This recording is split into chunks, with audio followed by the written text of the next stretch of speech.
এবার metal presence কৃষি সংবাদ সুজলা সুফলা।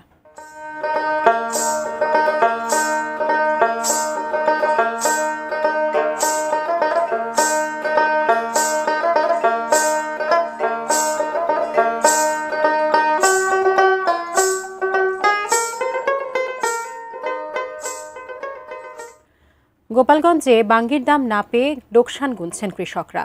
ফলে ঋণ শোধ আর সংসার চালানো নিয়ে দুশ্চিন্তায় পড়েছেন তারা। গোপালগঞ্জের কোটালীপাড়া উপজেলার কলাবাড়ি গ্রামের স্মৃতি অধিকারী গত বছর বাঙ্গি চাষ করে লাভ হওয়ায় এবছরও ৬ বিঘা জমিতে চাষ করেছিলেন। তবে দাম না পাওয়ায় এখন তিনি দুশ্চিন্তায়। শুধু স্মৃতি অধিকারী নয়, এমন অবস্থা এ এলাকার অনেক কৃষকের।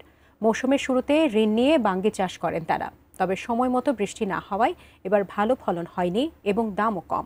এতে করে খরচের টাকাই উঠে আসছে না। তবে কৃষি বিভাগের দাবি, লোকসান নয়, লাভের পরিমাণ কম।